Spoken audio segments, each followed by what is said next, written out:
Hello, everybody. It's your favorite video recording professor that's a female in the program. Hope everybody's doing okay. And I hope that you're finding all the information on eCampus just fine. Hopefully I'm structuring it kind of in a way that's easy to find stuff. We have a lot of content to cover within this 12-week period, the same as we would in a 16-week period. So with the condensed number of weeks, it makes it a little bit more fast and furious, but not as much as it would be if it was a 6-week course. So that's a breath of fresh air to just have the 12 versus the 6. So with this first formal module, if you will, we're going to be just reviewing the history of career counseling, the roots of career counseling, why it's important to consider career counseling in every aspect of counseling, regardless of where you're practicing, and touch on the historical and the theoretical foundations of career counseling. So one thing to be mindful of when it comes to career counseling is that, there's theories involved with it too. So just like anybody that's practicing as a general practitioner type counselor, mental health counselor, rehab counselor with a mental health specialty area, you have those theoretical orientations that you are drawing from. Family counselors, couples counselors, marriage counselors, they have a special set of theories that are applicable to that type of counseling, and career counseling is the same way. And when we think of the overlap between career counseling and rehabilitation counseling and the more traditional vocational rehab counseling, there's a good amount that we pull from in terms of career development, the career development process and career counseling in general, that is rooted in kind of the standard career counseling that we're going over today. So there's a lot of overlap. Some things might sound familiar from other classes. You're probably going to be using some of the stuff later on down the road again. Or if you're working in the VR setting right now, it could be even more familiar to you. But thinking about careers in America predominantly, and how careers have changed over the centuries, if you will. The text goes into looking at the historical development and how these careers have developed over time is really reflective of the political climate, from the economic climate, even at a global level. A lot of the developments within career counseling and our emphasis on appropriate career development for individuals has been a direct result of wars, right? And so we look at Pope's 6-stage model of development as kind of a historical model of where careers have come from since the early, or I guess late 1800s. So this will be the topic of our discussion for this week, is kind of these stages of development.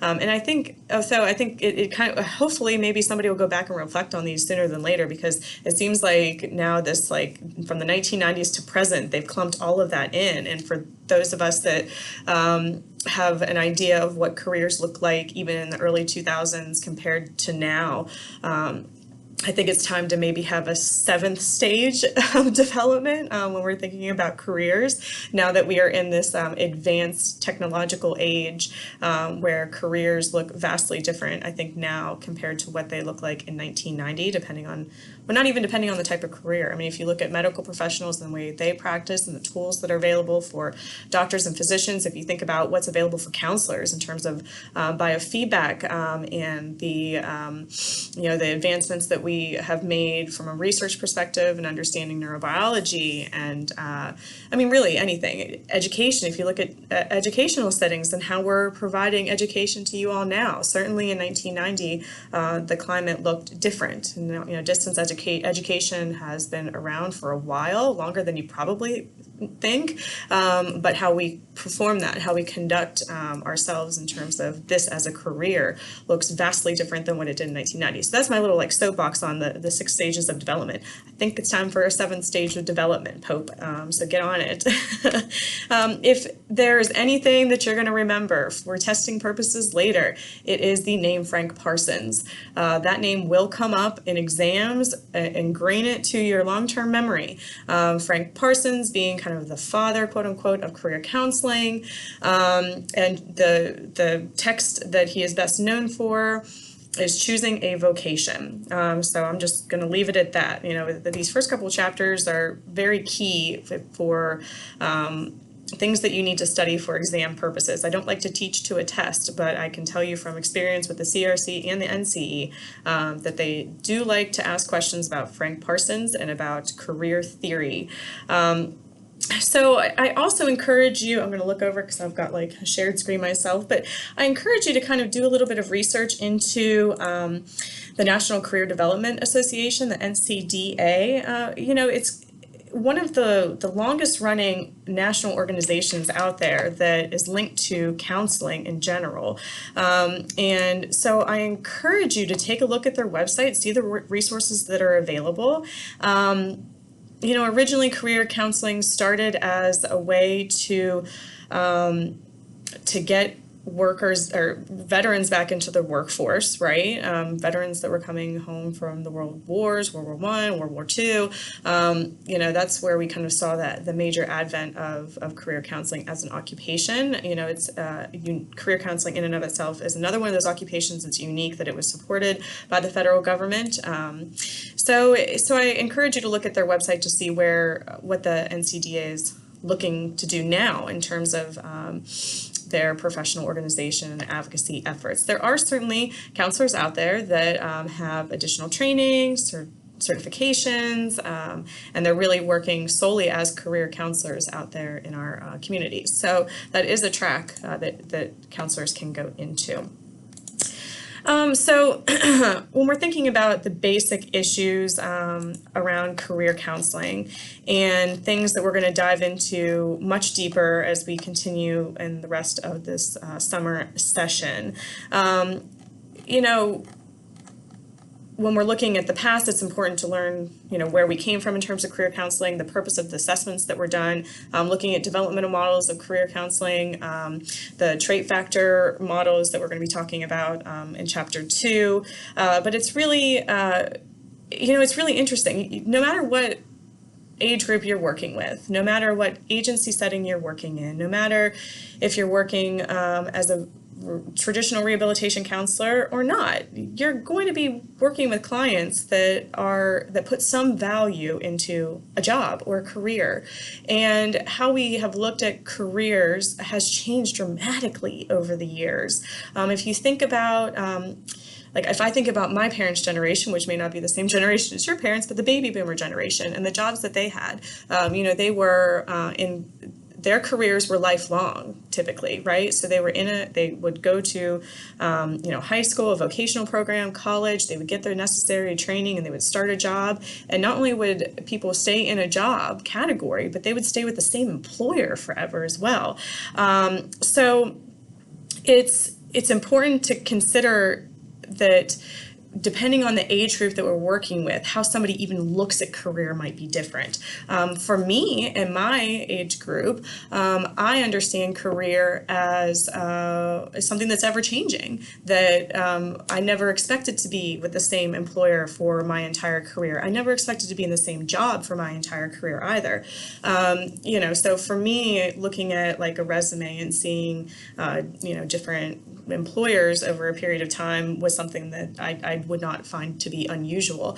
Now I'm at the higher end of being, I guess, what's technically considered a millennial, and if we're thinking about millennials as we should, as being full-fledged adults at this point, you know, I think that those that are in the younger generation of the millennials might even be looking at their resumes and thinking that going from one job to another in order to advance, in order to learn different skills, in order to further their knowledge, is very common. And so if we're thinking about, you know, in terms of generational developments and career choice and how people come to determine what they want to do for their lives, depending on the age of group that you're working with, that idea is going to be very different.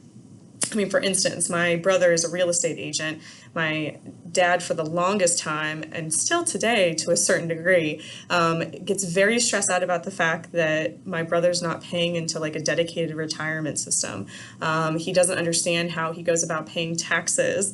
It's just hard for him to imagine that. Now, my father retired and he gets a pension because he comes from an age group where their employers gave them pensions. My God, I can't even imagine. I'm not getting a pension, probably won't even see Social Security. So we have to consider that working in this day and age, in 2019 and beyond, looks vastly different from what it did, 30, 40 years ago.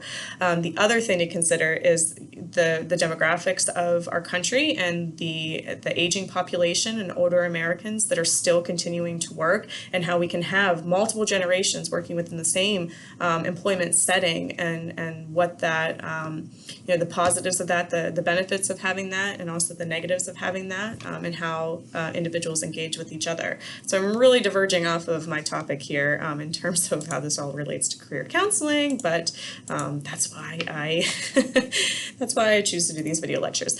So again, kind of bringing it back to the basic issues. There's a difference between working in the 21st century, working now, as opposed to the 20th century and before that, of course. We are really looking at work in terms of a global context, because now it is not uncommon for people to be working from home in an office, but engaging with individuals that are working internationally. I have a very close friend that does exactly that, works for Bank of America, works from his home, and his counterparts are all over the world. And so his hours of working are a little bit different depending on when they need to have like a group meeting. But when it comes to counseling, and when it comes to career counseling, we have to take all of that into consideration. Not only do we have to consider the ways in which our clients identify and how that translates into their perception of careers, but we also have to be aware and knowledgeable of how careers can extend to the global market as well. So it's kind of, we have to be knowledgeable about both of it. So culture in the context of our clients and how they identify, and culture in the context of work and working from a global perspective. So to kind of wrap it up in terms of integrating career and professional or personal counseling, I should say, yes, there are dedicated career counselors, obviously, and a lot of what we do in traditional vocational rehab counseling is based out of some form of career counseling, helping to identify what a client wants to be doing, what their skills are, what their abilities are, what their educational background is, what their desires are, personality traits that might lend well to a specific occupation. But even if we're working in an agency setting, an inpatient or outpatient setting, if we think about individuals that are in recovery and have been out of the workforce for some time, and what that means to start to develop a resume after you've been in recovery, or after you've gone through an inpatient treatment program. What it might mean for those students who have disabilities that are transitioning, now that there's a greater emphasis in voc rehab, our state VR agencies, to assist those students who are transitioning from high school out into either a different educational realm or into the world of work, and what that means to get those individuals ready for that and prepared for it.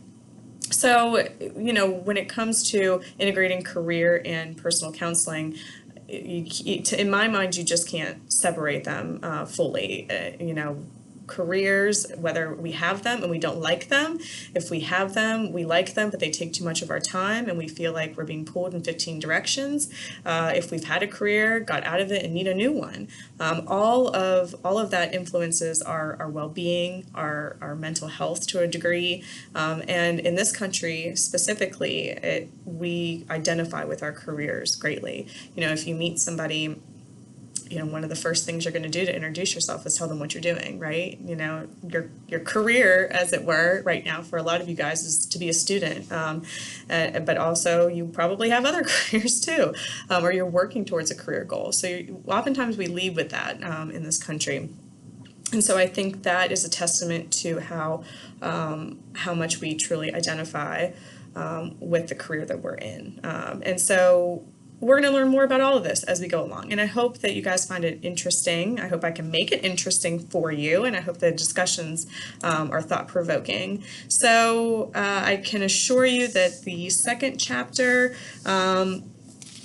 might be a little dull in terms of content when we're looking at theories of career development. I'm looking at the text right here. I'm very happy with this text, I have to say. I'm very pleased with it. I really enjoyed the all the appendix topics. I love those. I like that it has all of the chapters on different specific special populations. I enjoyed that. I liked that there's an entire chapter dedicated to new technology and what that looks like in career counseling. And so we're not going to be covering every single little thing in this class because we just simply don't have the time, especially when it comes to the fourth part of the text, career counseling in educational settings. We don't have time to cover all of that, but I am just highlighting the career development in high school and beyond because of the role that rehab counselors play in transition counseling now. But if you're wanting to work with younger adults, with adolescents, then I would encourage you to read these other chapters. You know, at one point, so I was interviewing for my doctoral program years and years ago, and we were talking about, they gave like a hypothetical situation, a hypothetical scenario of a girl that had entered into, well, not entered into, had been taken into like sex trafficking and was in counseling, this again, this hypothetical situation. And we were supposed to be their counselors, and you know, what type of goal would we set up for the client other than to stop participating, you know, or to try to find a way to not participate in the sex trafficking anymore.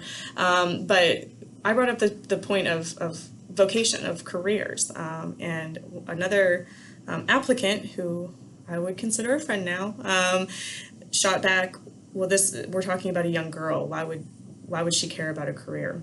And so I would love to show him this chapter and say, look at this, because even children in elementary school are thinking about careers. They do. You know, you ask any young child what they want to be when they grow up, and they're going to spew off a certain number of career choices.